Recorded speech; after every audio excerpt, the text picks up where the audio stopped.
Waktu kita mau menggenapi rencana Tuhan atas hidup kita, maka pasti kita akan menemukan masalah. Dan hanya orang-orang yang berani menerima tantangan yang akan melihat bagaimana Tuhan bekerja di dalam hidup mereka. Saudara, Tuhan tidak cari orang punya yang iman gampangan. Ada seorang profesor yang bikin penelitian, dia mencoba menolong kupu-kupu. Dia bikin penelitian, satu kupu-kupu dibiarkan bergumul untuk keluar dari cangkangnya, dari kepompongnya. Tapi satu kupu-kupu dia tolong dipotongin dengan silet, saudara. Dua-dua kupu-kupu itu keluar, tapi dia kaget setengah mati. Karena kupu-kupu yang berjuang sendiri keluar dari cangkangnya. Waktu dia keluar ternyata sayapnya indah berwarna-warni. Tapi kupu-kupu yang ditolong pakai silet untuk keluar, dia keluar dengan warna yang polos, tidak ada warna apa-apa, tidak ada guratan di sayapnya, cuma warna polos, tidak indah. Semakin banyak pergumulan kita di hidup ini, maka semakin indah kita di mata Tuhan. Tapi manusia suka semua yang nyaman, yang instan. Orang hebat tidak dihasilkan dari kenyamanan. Orang hebat dihasilkan dari tekanan dan air mata dan sebuah perjuangan yang berat. Saya sangat percaya perubahan nasib hidup kita itu akan mengikuti perubahan karakter kita. Tidak mungkin nasibmu berubah, hidupmu berubah kalau karaktermu tidak berubah. Dan untuk mengalami perubahan kita harus paksa diri untuk berubah. Tepuk tangan lagi buat Tuhan Yesus, saudara. Puji Tuhan. Ya, saya itu ikut bersemangat lihat Pak Obaja ya, saudara. Umurnya 70 tahun loh.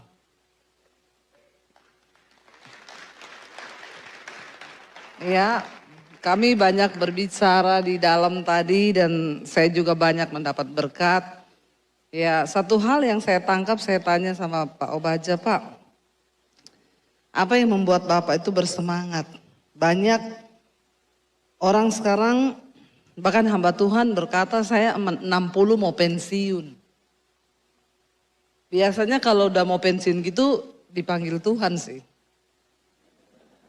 Karena kan udah gak mau kerja buat Tuhan toh. Hamba Tuhan udah mau pensiun berarti kan sudah mau selesai kan. Loh saudara capek enggak? Dari pagi loh, dari jam 6 loh. Dari jam 6 loh. Saya bisa merasakan saya di Jakarta kalau khotbah hari Minggu itu 5-6 kali. Tapi kan saya belum 70. Anak saya ikut saya pelayanan 3 kali aja kelenger. Kelenger mereka bilang, Mami itu vitaminnya apa sih? Kita ikut Mami 3 kali udah pusing, mual, mau muntah. Saya tanya tadi sama Pak Obaja, apa rahasianya Pak Bapak itu ya nggak capek ya? Pak Obaja bilang ya harus paksa diri. Harus paksa diri. Saya diberkati loh saudara. Dalam segala hal itu kita harus paksa diri.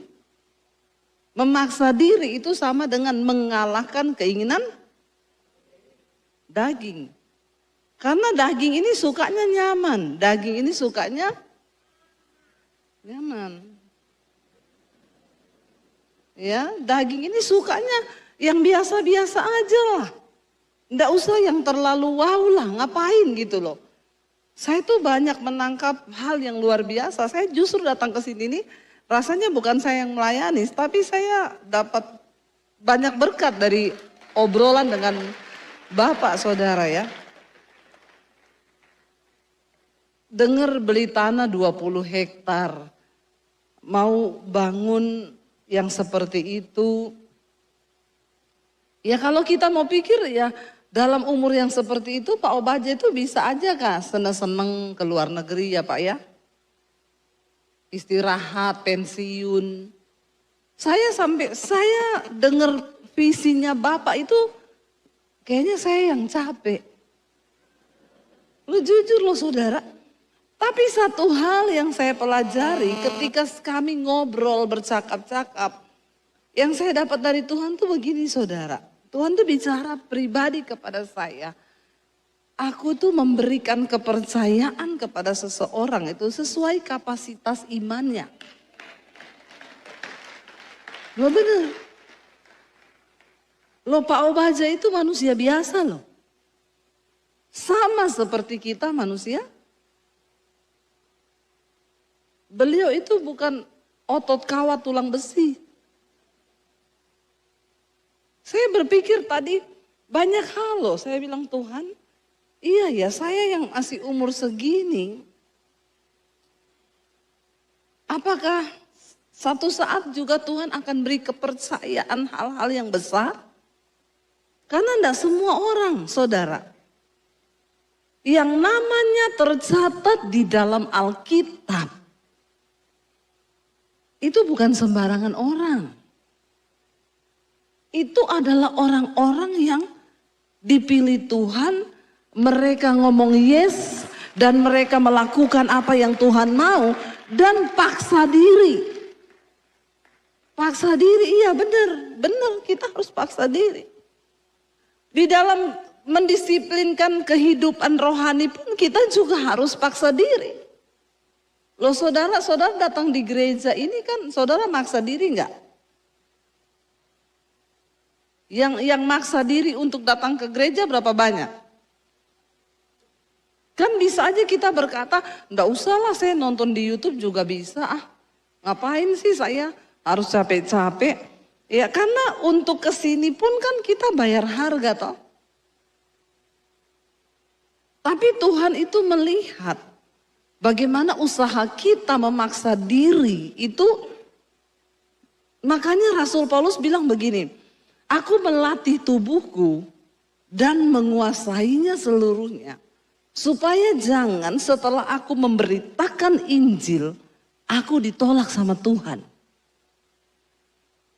Aku melatih diriku, aku memaksa diriku untuk disiplin melakukan firman Tuhan.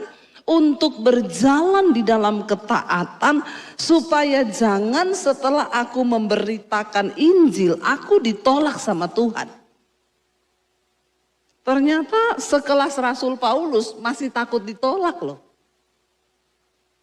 Saudara takut nggak ditolak Tuhan? Atau sudah terlalu pede?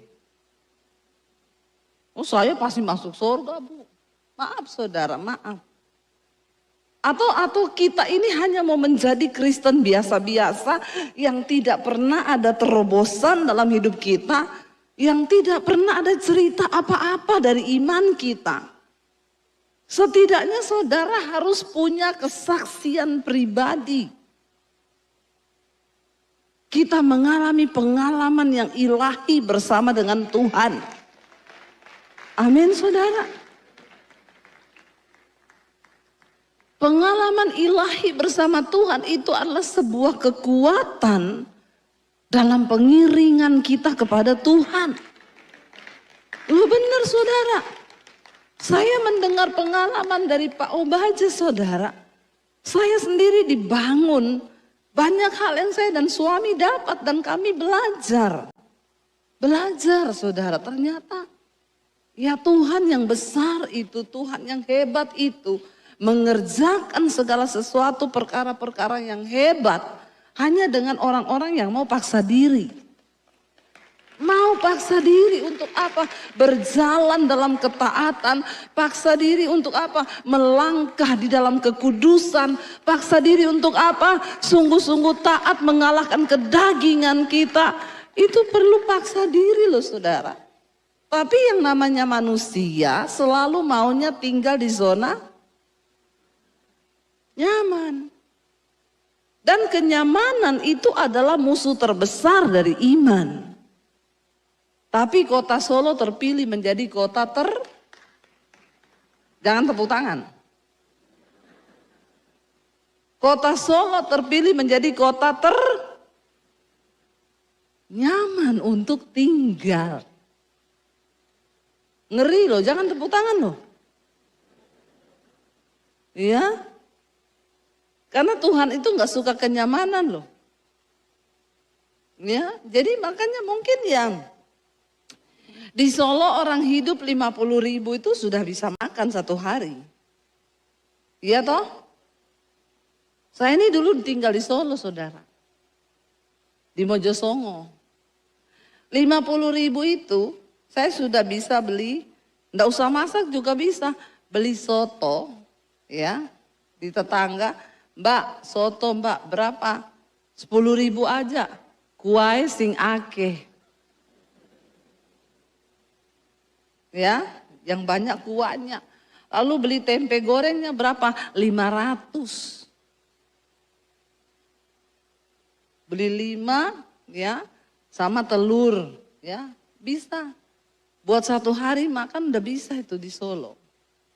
Ya, kalau mau makan di pinggir-pinggir jalan malam, ya, cari nasi kucing. Ya tuh wedangan toh. Sekarang wedangan berapa satu bungkus? Masih ada ya? Masih ada saudara. Tapi hati-hati loh saudara. Kenyamanan itu seringkali membuat daya juang. Ya. Paksa diri seseorang itu akhirnya mati. Enggak ada iman pun seperti itu.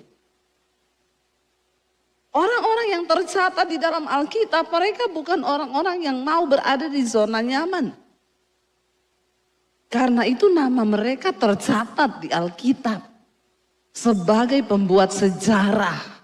Sebagai orang-orang yang menggenapi rencana Tuhan yang besar dalam hidup mereka, saudara. Loh benar. Ketika pertama kali Yusuf menceritakan mimpinya kepada keluarganya. Dia cerita, aku dapat mimpi, berkas-berkas gandummu itu menyembah kepada berkas-berkas gandumku. Saat dia menceritakan mimpi yang dari Tuhan, maka saat itu juga dia masuk ke dalam masalah. Waktu kita mau menggenapi rencana Tuhan atas hidup kita, maka pasti kita akan menemukan masalah. Dan hanya orang-orang yang berani menerima tantangan yang akan melihat bagaimana Tuhan bekerja di dalam hidup mereka. Saudara, Tuhan tidak cari orang punya yang iman gampangan. Ada seorang profesor yang bikin penelitian. Dia mencoba menolong kupu-kupu. Dia bikin penelitian. Satu kupu-kupu dibiarkan bergumul untuk keluar dari cangkangnya. Dari kepompongnya. Tapi satu kupu-kupu dia tolong dipotongin dengan silet saudara. Dua-dua kupu-kupu itu keluar. Tapi dia kaget setengah mati. Karena kupu-kupu yang berjuang sendiri keluar dari cangkangnya. Waktu dia keluar ternyata sayapnya indah berwarna-warni. Tapi kupu-kupu yang ditolong pakai silet untuk keluar. Dia keluar dengan warna yang polos, tidak ada warna apa-apa, tidak ada guratan di sayapnya, cuma warna polos, tidak indah. Semakin banyak pergumulan kita di hidup ini, maka semakin indah kita di mata Tuhan. Tapi manusia suka semua yang nyaman, yang instan. Orang hebat tidak dihasilkan dari kenyamanan. Orang hebat dihasilkan dari tekanan dan air mata dan sebuah perjuangan yang berat. Amin. Saudara, banyak orang berkata begini, ya siapa itu Debbie Basir ya? Saya ketemu banyak orang begini, ibu enak ya, ibu enak sekarang terkenal jadi YouTuber. Ada yang enggak kenal saya di sini? Ada? Berarti itu orang kurang gaul. Suruh dia gaul dulu. Tolong subscribe channel YouTube saya Debbie Basir TV. Ya. Saudara, banyak orang berkata begitu. Enak ya ibu ya, doa dijawab, sekarang jadi YouTuber diberkati Tuhan. Saya bilang jangan lihat yang sekarang. Jangan lihat saya yang sekarang. Saya kenal Tuhan Yesus tahun 95 saudara. Pertama kali saya dipanggil oleh Tuhan untuk masuk dalam rencana Tuhan itu enggak gampang. Ya, yang sudah dengar kesaksian saya waktu saya mau bunuh diri, tapi saya minta Tuhan yang benar, tunjukkan dirimu kepada saya sebelum saya mati. Ternyata saya ketemu Tuhan Yesus, hidup saya diubahkan. Ketika saya diubahkan, apa yang terjadi, saudara? Ya, firman Tuhan mengubahkan, mencuci otak saya. Kita ini semua perlu cuci otak. Amin. Karena otak kita itu banyak yang sudah kotor. Namanya otak kotor. Perlu dicuci dengan firman. Ya, cuci otak pakai firman Tuhan, saudara. Tidak ada hal lain yang bisa mencuci otak kita tuh selain firman Tuhan. Ketika saya dicuci pikiran saya oleh firman, saya mengalami perubahan hidup, saudara. Karakter saya diubahkan Tuhan. Saya sangat percaya perubahan nasib hidup kita itu akan mengikuti perubahan karakter kita. Katakan amin. Tidak mungkin nasibmu berubah, hidupmu berubah kalau karaktermu tidak berubah. Dan untuk mengalami perubahan kita harus paksa diri untuk berubah. Roma pasal 12 ya. Mari kita lihat bersama ayat yang pertama, saudara. Ini ayat saya tiba-tiba berubah ini ya. Saya tadinya nggak mau khotbahin ini nih, tapi biar kita ikuti Tuhan saja. Berarti Tuhan yang tahu kebutuhan. Roma 12 ayat yang pertama, saudara, firman Tuhan berkata demikian, kita baca bersama.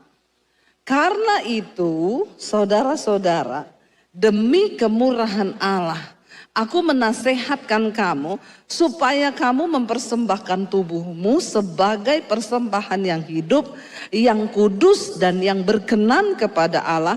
Itu adalah ibadahmu yang sejati. 2, janganlah kamu menjadi serupa dengan dunia ini, tetapi berubahlah oleh pembaharuan budimu, sehingga kamu dapat membedakan manakah kehendak Allah, apa yang baik, yang berkenan kepada Allah, dan yang sempurna. Katakan amin.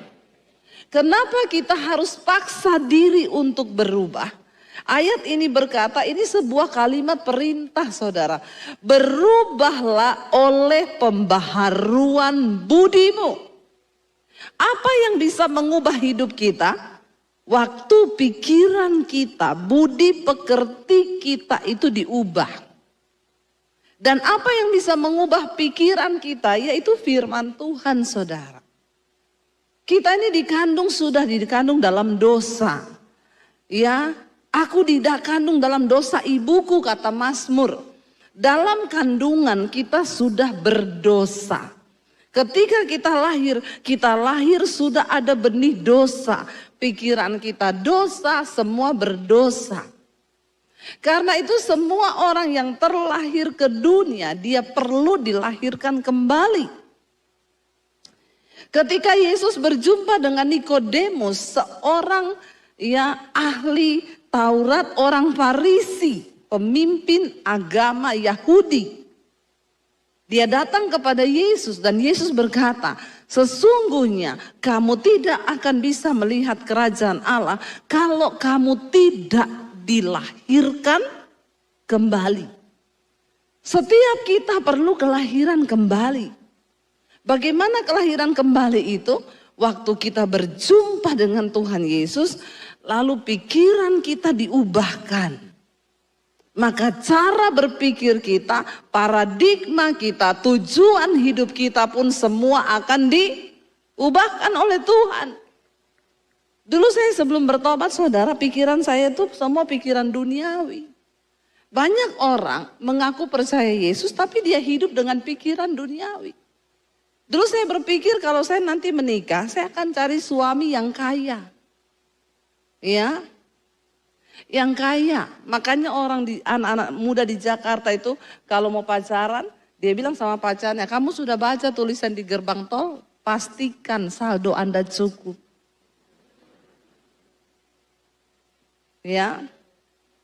Saya berpikir dulu kalau saya menikah dengan orang kaya, maka hidup saya akan nyaman, masa depan saya pun akan nyaman. Sehingga banyak anak muda sekarang berkata begini, kalau gua lebih pilih menangis di atas Mercy daripada menangis di atas beca. Saya bilang saya mau tertawa di atas Mercy. Ngapain lu nangis tapi di atas Mercy? Walaupun di atas Mercy tetap nangis, itu bukan rencana Tuhan.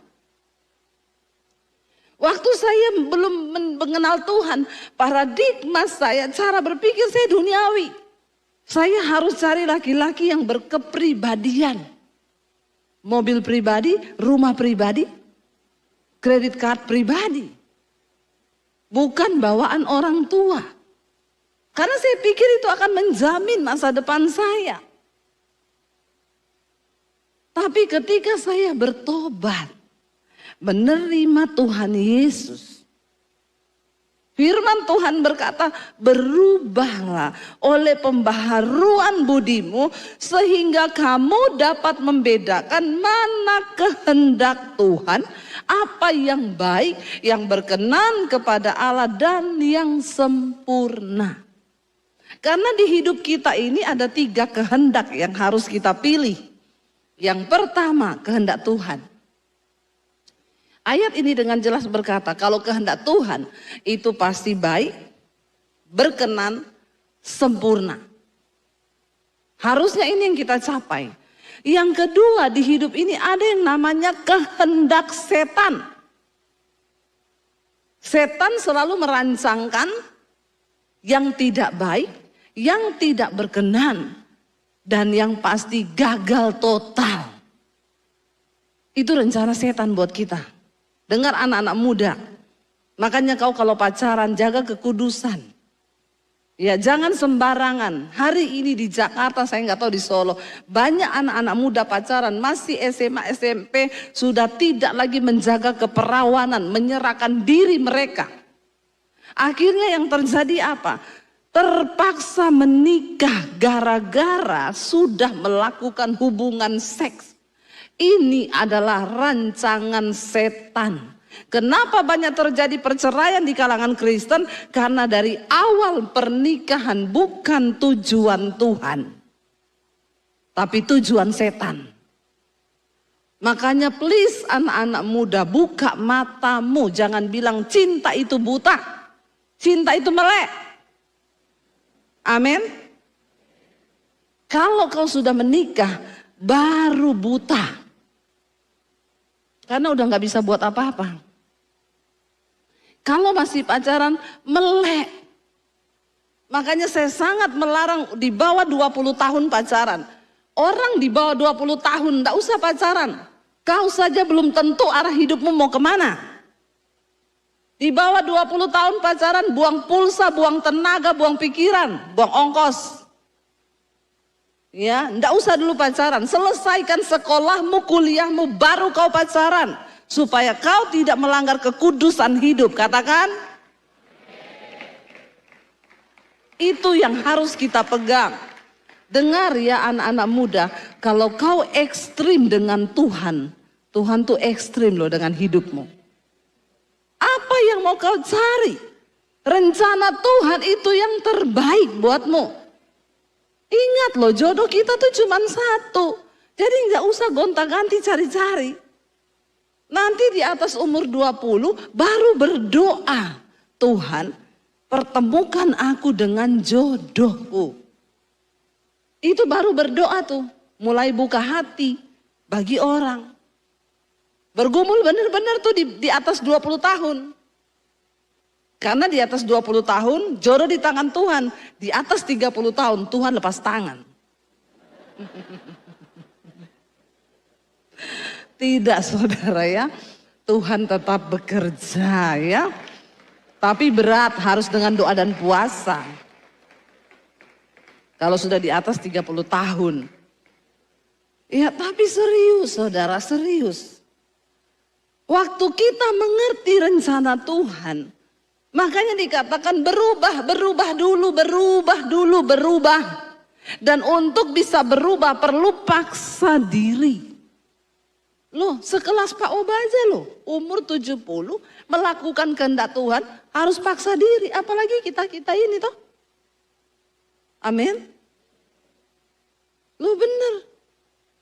Ya, saya benar-benar dapat berkat saudara dari perbincangan. Ya, saya menangkap banyak hal yang saya tangkap.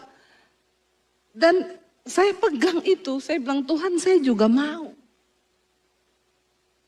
Paksa diri. Memang harus paksa diri. Saya tuh pelayanan ya saudara. Puji Tuhan sekarang ini kami diberkati Tuhan lewat YouTube. Jadi saya tidak lagi mencari uang lewat pelayanan khotbah. Ya, kalau saya dapat persembahan dari pelayanan khotbah, saya masukin untuk sekolah misi saya karena kami harus sekolahkan anak-anak dari desa yang tidak mampu. Saya bisa loh, kalau saudara, kadang saya capek loh. Kita tuh pelayanan saudara, pelayanan tuh enggak enak saudara. Kadang orang pikir enak ya ibu, ya terbang sana terbang sini. Kita tuh kadang bangun pagi, dua-dua bangun gini, kita di kota mana ini ya? Bingung loh, ini di Semarang, Makassar, Manado, apa di mana ya? Bingung. Apalagi kemarin kita pelayanan saudara ke Surabaya kan, dari Jakarta saya terbang ke Surabaya. Udah capek terbang, ya baru turun rumah kadang cuma ganti koper ke bandara lagi, terbang lagi. Sudah mau landing, sudah kelihatan di bawah kota Jakarta, kota Surabaya diumumin. Maaf, kami baru mendapat pemberitahuan dari bandara, pesawat ini belum bisa landing dan kita akan berputar-putar selama 20 menit di udara. Dalam hati saya, kalau muter-muter di kota, di jalan, enak ya masih bisa ada Starbucks mampir toh. 20 menit itu lama nggak saudara? Lama, apalagi di udara. Dan itu sudah kelihatan kota di bawah, jadi dia berputar pas di pusaran angin. Bayangkan 20 menit goyang. Dalam hati saya bisa saya tuntut ini perbuatan tidak menyenangkan. Kena pasal ini. Ya, tapi melayani Tuhan. Ya, itu resiko. Saya bisa memilih untuk di Jakarta enak-enakan sama anak-anak nge-mall, shopping. Tapi itu yang seperti Bapak tadi ngomong. Kita harus paksa diri untuk melakukan kehendak Tuhan itu tidak mudah. Kenapa? Karena kami mau bekerja bukan hanya untuk upah yang binasa di dunia ini, tapi sampai kepada upah yang di dalam kekekalan. Dan itu tidak gampang saudara. Memang saya menyadari benar perlu. Saudara tidak gampang loh. Saya nih penginjil, saya panggilannya bukan gembala seperti Pak Obaja. Kalau saya jadi gembala, bubar semua jemaat kepahitan sama saya.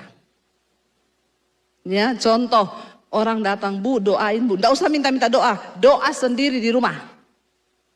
Ya, enggak usah cari-cari pendeta, kau cari Tuhan saja. Pak Obaja nggak bisa begitu kan? Coba kalau jemaat datang, Pak doain, enggak usah doa-doa. Bubar ini keluarga Allah. Bubar. Tapi kalau saya bisa, saya penginjil. Saya khotbah marah-marahin saudara. Ya, habis itu saya pulang, saya tinggalin ini. Saudara mau tersinggung, terluka, urusannya Pak Obaja. Bukan urusan saya. Nggak usah tepuk tangan. Ya. Saya tahu panggilan saya. Dan saya tuh khotbah pindah-pindah kota, saudara. Tapi gembala, ya itu dia khotbah di sini terus. Bapak nggak bosan liatin muka-muka ini terus Pak? Kalau saya bosan loh. Ya? Oh ya. Kalau saya saudara, khotbah di satu tempat yang sama. Saya bilang sama suami, waduh. Khotbah di Jakarta kalau hari Minggu 5 kali di gereja yang sama dengan suasana yang sama itu berat loh. Berat. Saya lebih suka pindah 3 tempat atau 2 tempat ya. 6 kali enggak apa-apa, yang penting pindah tempat. Karena beda suasana toh. Enggak gampang loh jadi gembala itu, enggak gampang saudara. Ya, makanya saya ngobrol dengan suami, kita nih keliling ke banyak gereja. Melihat banyak gereja. Tadi kita duduk di situ saya bilang, ini gereja ya. Masih terasa loh suasana. Ada hadirat Tuhan. Masih terasa ada kehidupan. Ada kehidupan saudara. Itu saya mengakui dengan suami. Karena kita ini keliling ke banyak gereja.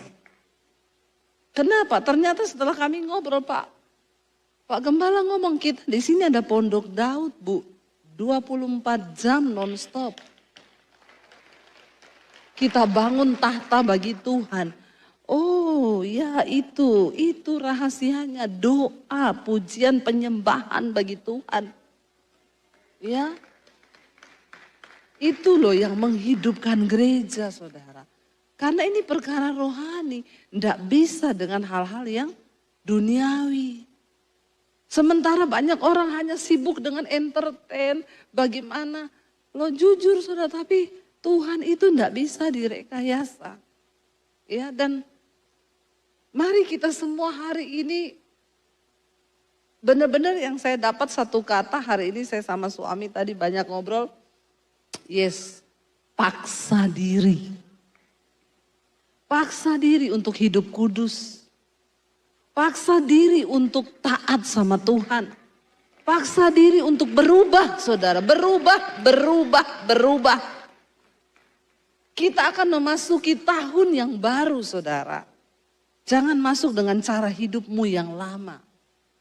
Tidak ada yang bisa menjamin tahun depan ini akan terjadi apa. Anak muda kau jangan sombong dengan kekuatanmu. Jangan sombong dengan ilmu yang kau dapat. Dunia terus berubah. Sekarang banyak kepintaran manusia yang mulai digantikan oleh robot. Ya, banyak yang mulai digantikan oleh mesin. Bank-bank mulai memberhentikan pekerja-pekerja administrasi. Kenapa? Itu bisa dilakukan oleh komputer. Bisa dilakukan sekarang. Tapi keadaan ke depan saudara. Ya, saya dengar dari teman saya di Amerika, Bu, ini Amazon, Bu, tahun lalu aja udah pecat puluhan ribu orang.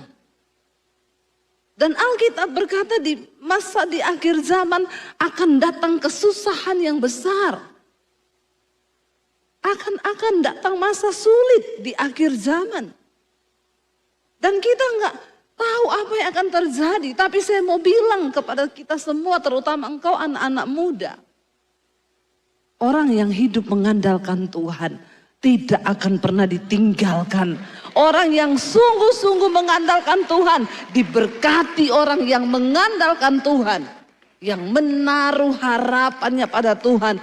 Yang hidup menghormati Tuhan. Bagaimana caranya kita hidup menghormati Tuhan? Tunduk kepada firman Tuhan. Paksa dirimu untuk taat.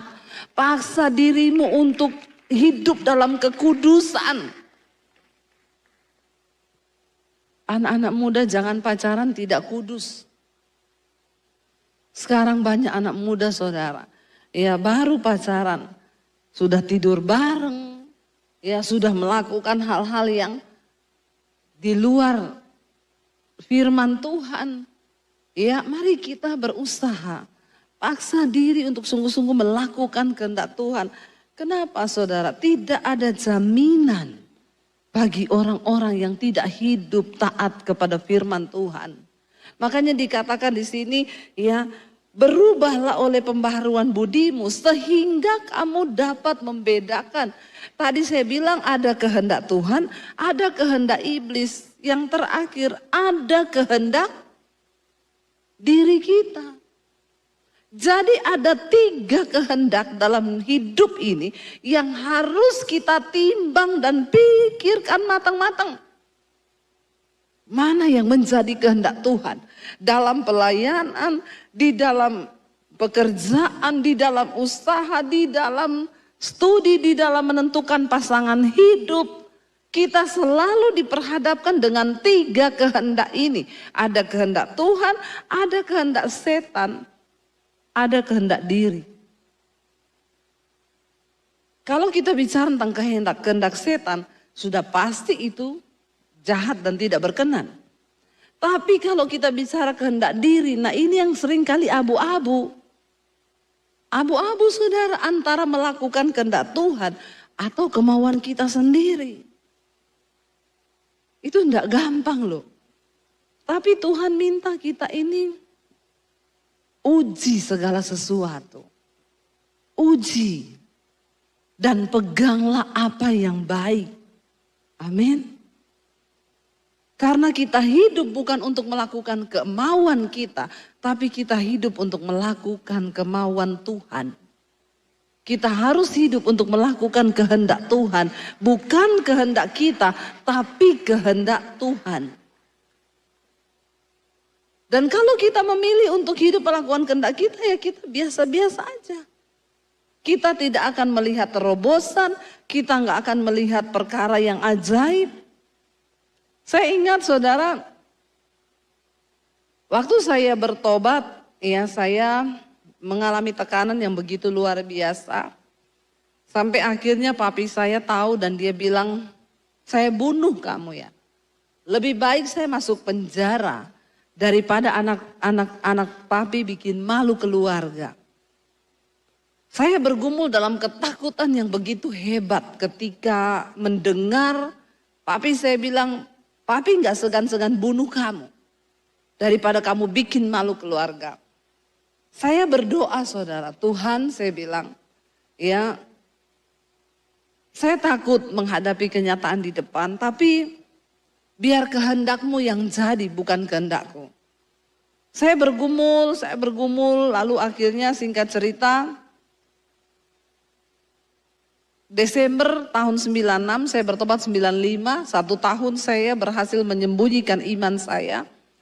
95, saya dipanggil papi saya tuh berdoa begini, Tuhan saya minta hadiah. Aku ulang tahun tanggal 14 Desember Tuhan, saya bilang. Saya minta hadiah 1 saja. Tuhan izinkan aku bebas ke gereja. Cuma itu yang saya minta. Benar saudara, dijawab Tuhan. Tanggal 14 Desember papi saya panggil saya, dia bilang gini, Debbie kamu ndak bisa balik ke agama. Papi lihat kamu nggak bisa berubah. Walaupun papi bunuh kamu ndak ada guna, yang mati cuma badanmu tapi imanmu ndak. Jadi malam ini papi kasih kamu pilihan, kalau kamu tetap mau jadi Kristen, silakan kamu angkat kaki dari rumah, tinggalkan rumah ini sekarang. Dan ingat, jangan kamu bawa ijazah. Saya mau lihat kamu ikut Yesus, Yesus kasih makan kamu pakai apa kalau kamu nggak bawa ijazah. Putuskan sekarang, papi mau dengar apa keputusanmu. Saya masuk di kamar, saya menangis saudara. Saya bilang Tuhan, saya kan cuma berdoa minta bebas ke gereja. Tuhan jawab, iya.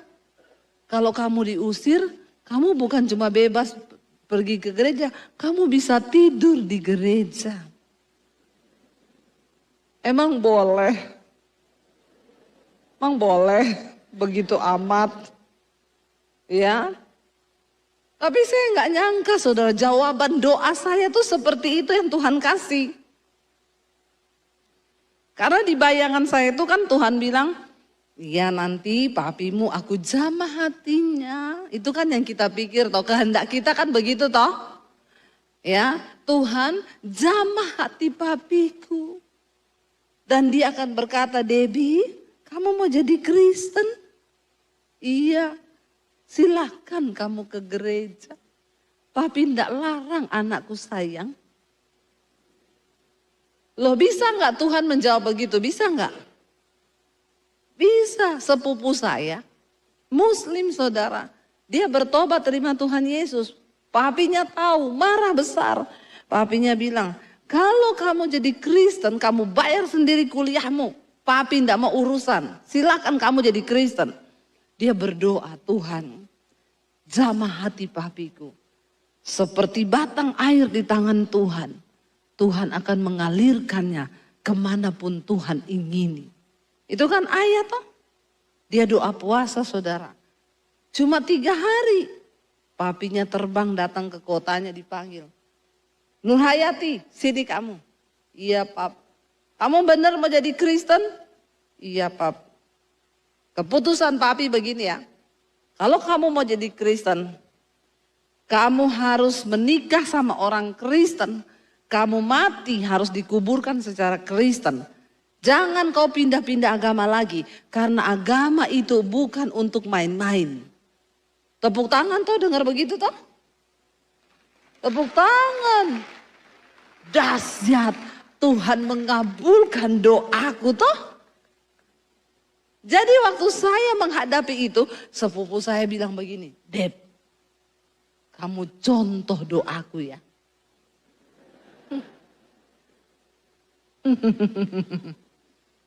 Kamu contoh doaku. Dia kasih saya ayatnya. Nih catat ayatnya. Kamu ganti di situ hati raja menjadi hati papi. Seperti batang air di tangan Tuhan. Tuhan akan mengalirkannya kemanapun Tuhan ingini. Saya perkatakan itu. Saya ikuti doa puasa. Dia 3 hari, saya 3 bulan. Lebih lama siapa? Lebih lama saya. Dengan harapan kehendakku jadilah. Dengan harapan papi saya datang dan berkata, sini kamu Debbie, kamu mau jadi Kristen? Cari jodoh orang Kristen. Kamu mati dikuburkan secara Kristen, jangan pindah-pindah agama. Maka kita tepuk tangan. Kenapa enggak ada yang tepuk tangan? Enggak usah tepuk tangan. Saudara, ternyata doanya dijawab Tuhan. Benar, saya dipanggil. Sini kamu mau jadi Kristen? Iya. Angkat kaki dari rumah. Teganya kau menertawakanku. Harusnya kau menangis. Itu sedih loh saudara, sedih. Angkat kaki dari rumah, jangan anggap kamu punya keluarga. Dan kalau kamu mau pergi, jangan bawa ijazah. Saya mau lihat Yesus kasih makan kamu pakai apa. Saya bilang, Tuhan, itu bukan kehendakku Tuhan. Doaku enggak begitu Tuhan. Saya enggak pernah minta usir aku dari rumah, enggak. Lah nek saya diusir, saya mau hidup bagaimana, saya mau tinggal di mana. Saya baru lulus SMA waktu itu. Masih kecil, masih imut. Sekarang amit. Tapi saudara, itu kehendak Tuhan. Saya sama sepupu saya sama kasusnya. Tapi yang membedakan di proses. Dia tetap aman tinggal di keluarganya, dibayari, dia tinggal dalam zona nyaman. Tidak ada tantangan. Jadi ya hidupnya biasa-biasa saja. Dia jadi Kristen biasa-biasa saja. Melayani juga biasa-biasa saja. Dulu saya bertanya, Tuhan kenapa aku diusir dari rumah Tuhan? Betapa tega Engkau. Dulu saya bertanya, kenapa Tuhan Engkau bedain aku dari sepupuku? Dia enggak diusir, aku diusir. Tapi Tuhan bilang, aku tahu rencana yang terbaik bagimu. Enggak usah protes, memang berat, air mata memang. Saya tinggalkan rumah dari kota Poso, saya ke kota Palu.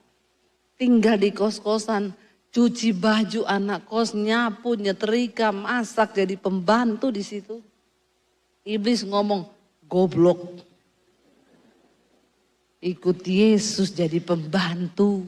Kenapa kau nggak pulang ke keluargamu? Di sana ada pembantu cuciin bajumu. Kenapa kau cuci bajunya orang? Saya berkata, iblis, aku telah dibeli dan hargaku lunas dibayar. Dan hidupku bukan milikku lagi. tapi milik Kristus. Dan Tuhan sedang mencari orang-orang yang radikal dan berani percaya kepada rencana Tuhan. Agar engkau bisa menjadi orang-orang yang mencatat sejarah di dalam imanmu. Katakan amin, saudara. Ayo berani melangkah melakukan sebuah terobosan. Jangan tinggal di zona nyaman. Saudara, hari ini dengan melihat apa yang Tuhan kerjakan di dalam hidup saya berkata, Tuhan terima kasih. Karena waktu itu aku diusir Tuhan. Makanya aku jadi Debbie Basir yang seperti hari ini. Kalau saya tidak diusir Tuhan, saya cuma jadi seperti ini yang tidak ada apa-apanya hidupku Tuhan. Saudara, mari kita melangkah masuk kepada kehendak Tuhan sekalipun itu berat. Tapi kehendak Tuhan itu yang terbaik bagi saudara dan saya. Karena itu jangan pernah menyerah. Sekalipun proses harga yang harus kita bayar itu mahal. Tapi kita mau berkata, yes, aku percaya rencana Tuhan itu yang terbaik bagi hidupku. Karena itu firman Tuhan berkata, berubahlah oleh pembaharuan budimu supaya kamu dapat membedakan apa yang baik, kehendak Tuhan, apa yang baik, yang berkenan kepada Allah dan yang sempurna. Itu kehendak Tuhan bagi hidup kita. Mari kita berdoa hari-hari ini, bawa hidup kita kepada Tuhan. Anak-anak muda, bawa masa depanmu kepada Tuhan. Jangan hancur hanya karena engkau jatuh dalam seks bebas, engkau jatuh dalam narkoba, engkau jatuh dalam tipuan-tipuan iblis yang coba menghancurkan masa mudamu. Sebab engkau berharga di mata Tuhan. Engkau mulia di mata Tuhan. Dan dia punya rencana yang besar bagi hidup saudara dan saya. Amin. Jangan biarkan setan merusak hidup kita. Jangan biarkan rencana iblis yang terjadi atas hidup kita. Tapi kita berdiri saudara. Supaya kita menjadi berkat bagi bangsa ini. Menjadi berkat bagi kota kita. Dan orang bisa melihat kita sebagai suratan Kristus yang terbuka. Sebab hidup kita bisa dibaca oleh semua orang. Kalau engkau berkata pengikut Kristus tapi hidupmu gak berubah. Perlu bertanya apakah engkau sungguh-sungguh ketemu Tuhan atau tidak. Karena orang yang berjumpa dengan Tuhan, dia harus mengalami perubahan hidup. Amin saudara. Ketika saya bertobat, saya berjumpa dengan Tuhan Yesus. Tapi saya bilang, oh ini penyebabnya makanya kamu jadi aneh. Dan semua orang yang bertobat pasti akan jadi apa? Coba lihat kanan kirimu bilang, udah aneh belum kau? Bilang, ya kau udah aneh belum? Kenapa saya bilang aneh? Dulu saya keluar dugem, pulang jam 2 malam, dipukuli papi saya. Dihajar sampai babak belur. Awas kalau kamu pulang malam. Besok saya nggak pulang jam 2, saya pulang jam 3. Tambah dihajar nggak? Dihajar lagi. Semakin dihajar saya bilang, kenapa kau nggak bunuh saya sekalian? Saya nggak pernah minta lahir di dunia ini. Saudara, engkau tidak akan pernah bisa mengubah anakmu, suamimu, siapapun. Hanya Tuhan yang bisa mengubah seseorang. Karena itu saudara, mari kita menjadi saksinya Tuhan. Warisan yang paling baik untuk engkau tinggalkan bagi anak-anakmu itu warisan iman. Bukan harta, bukan kekayaan, tapi iman kepada Tuhan. Supaya mereka melihat bagaimana hidup orang tuanya. Dan mereka bisa meniru. Daud berkata kepada Salomo, dia bilang, hai anakku, kalau engkau kelak menjadi raja, kenalilah Allah ayahmu. Kenalilah Allah ayahmu. Kenapa Daud berkata begitu saudara? Ini berbicara tentang hubungan Daud dengan Tuhan. Dan itu menjadi sebuah teladan. Saya berkata kepada anak-anak saya bilang, Dek, kamu jangan sombong ya. Sehebat apapun engkau menuntut ilmu, ingat loh, hanya perkenanan Tuhan yang bisa membawa engkau masuk dalam kemuliaan. Masuk dalam kemuliaan. Loh saudara, kalau mau dipikir saya ini bisa jadi apa? Saya tuh keluar dari rumah gak bawa apa-apa. Tidak bawa ijazah, itu saya minus hidup saya. Saya memulai hidup dari min. Tapi kalau saya bisa jadi seperti hari ini. Makanya Tuhan tahu, karena saya gak ada ijazah, saya gak bisa diterima. Kemarin saya isi Natal di perusahaannya Pak Rudi Tanu. Saya tanya sama Pak Rudi, dia duduk di situ, Pak. Kalau seperti saya Pak, datang melamar di perusahaannya Bapak. Saya bilang, Pak, saya mau melamar kerja di perusahaan Bapak. Saya enggak ada ijazah Pak. Saya mau tanya Pak, kira-kira jabatan yang cocok buat saya itu apa? Enggak ada ijazah. Pak Rudi langsung jawab, cleaning service Bu. Loh emang bener. Bener. Saya enggak ada ijazah, melamar ya yang paling cocok apa? Cleaning service, itu pun belum tentu bisa. Tuhan tahu. Saya nggak mungkin bisa cari pekerjaan tanpa ijazah. Makanya saya jadi YouTuber. Amin. Loh iya saudara. Ya. Lewat pelayanan saya ingat banget ketika saya ada di kos-kosan di Palu. Saya puasa hampir tiap hari saya puasa. Puasa itu karena terpaksa memang tidak ada makanan di kos-kosan. Daripada saya cuma nahan lapar, tidak dapat upah, mending tak puasa sekalian toh. Dapat upah dalam kekekalan toh. Sama-sama laparnya loh. Saya berdoa waktu itu, Tuhan engkau mau bawa kemana aku ini Tuhan. Hidupku sampai kapan begini Tuhan. Mau kerja tidak ada ijazah, mau ini nggak ada ijazah. Waktu saya bertanya seperti itu, saya dibawa dalam satu penglihatan. Saya berdiri di satu panggung saudara, di bawah itu lautan manusia ratusan ribu orang.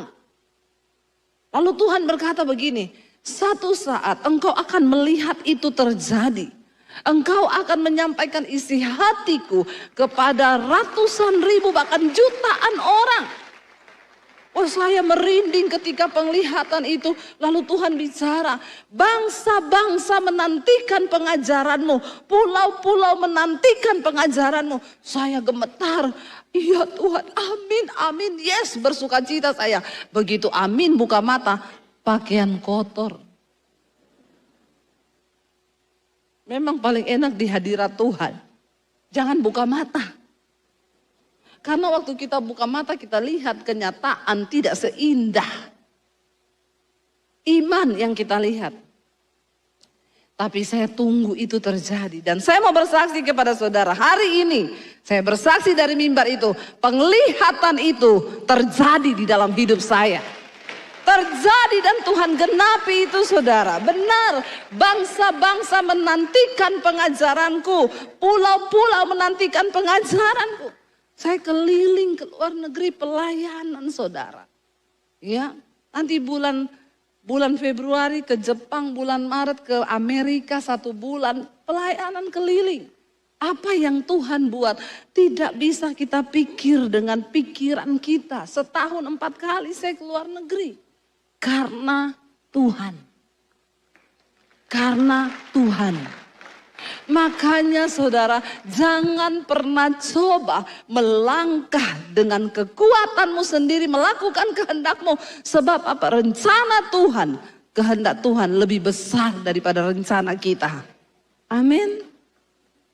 Saya berdoa kita sedang mempersiapkan diri memasuki tahun 2024. Kita harus berdoa bagi bangsa kita saudara. Ini tahun-tahun panas, tahun politik. Ingat ya, ingat pilpres sebentar lagi. Siapapun presiden yang terpilih, ya itu pilihan Tuhan yang terbaik. Kita semua berdoa itu terjadi, pilihan Tuhan. Ingat, ingat, ingat. Pilihan boleh beda. Tapi please, Nggak usah berantem, nggak usah saling menjelekkan. Jangan membawa perpecahan. Saya mau bilang satu hal, siapapun presidennya, kau tetap kerja supaya kau bisa makan. Tidak ada kau bisa enak-enak nggak kerja. Siapa bilang? Makanya jaga damai sejahtera. Ya, nggak usah saling menjelekkan. Di grup ada yang left group gara-gara pilihannya berbeda. Ya. Saya kadang bingung foto sama jemaat, Bu tangannya gini ya, tangannya gini ya, tangannya gini ya, tangannya gini. Saya pilih gini. Ya, saudara kita tetap satu bangsa. Ini namanya pesta demokrasi. Nggak usah terpancing, nggak usah terbawa emosi. Gara-gara presiden, ingat siapapun presidennya kau tetap kerja. Bangun dari tidurmu, amin. Dan paksa dirimu, amin. Supaya engkau melihat perubahan dalam hidupmu. Karena perubahan hidup, perubahan nasib akan mengikuti perubahan karakter. Kalau karakter kita berubah, nasib kita berubah. Karaktermu gak berubah, jangan mimpi kau lihat perubahan pada nasibmu. Ada orang-orang yang hidupnya gak pernah berubah. Begitu terus. Ya. Dari dulu sampai selama-lamanya hidupnya begitu. Saya tanya, kamu kok nggak berubah-berubah? Iya, seperti Tuhan Yesus, Bu. Tuhan Yesus kan tidak berubah, aku pun tidak berubah, Pret. Saya bilang, Yesus nggak berubah, kau harus berubah. Amin. Bilang kanan kirimu, kau harus berubah loh. Ya, Yesus nggak berubah, tapi kau harus berubah. Ayo saudara. Ya kita bangun diri kita di atas dasar firman Tuhan. Ketika kita hidup melakukan kehendak Tuhan, tidak perlu takut hari depan seperti apa. 2024 mau gelapnya seperti apa. Alkitab berjanji, Tuhan tahu siapa milik kepunyaannya. Dan orang yang menyebut nama Tuhan harus meninggalkan kejahatannya. Dan Tuhan mengenal siapa milik kepunyaan Tuhan. Pastikan hari ini kita dikenal Tuhan. Jangan ngaku-ngaku mengenal Tuhan padahal tidak dikenal Tuhan. Ya. Banyak orang ngaku-ngaku kenal tapi tidak dikenal. Nah ini saudara, kita perlu berdoa, Tuhan, aku bukan hanya mau mengenalmu, tapi aku berdoa biar Tuhan mengenali aku. Kalau Tuhan kenal kita saudara, maka keluputan itu terjadi di hidup kita. Mau goncangan sebesar apapun. Karena Alkitab berkata saudara, Tuhan bilang begini. Satu kali aku akan menggoncangkan, bukan hanya bumi saja tapi langit juga. Supaya tinggal tetap satu umat yang tidak tergoncangkan. Waktu kegoncangan itu datang, orang yang bersandar kepada Tuhan, pertolonganmu datang dari Tuhan sendiri. Pengharapanmu hanya ada kepada Tuhan. Mari bangkit berdiri bersama saudara. Angkat tanganmu di hadapan Tuhan. Katakan bersama pujian ini. Pertolonganku datang darimu.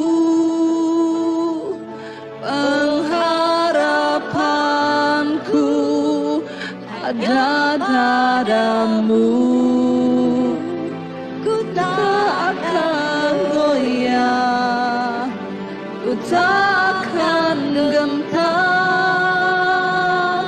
sebab kau gunung batuku, kota bentengku, pertolonganku datang dari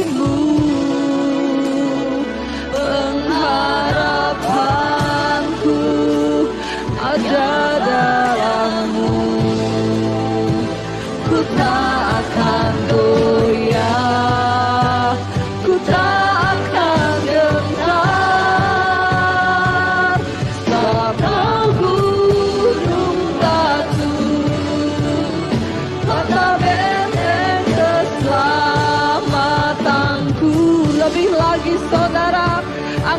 hati dan imanmu pada Tuhan, katakan pertolonganku datang darimu, pengharapan kami Tuhan.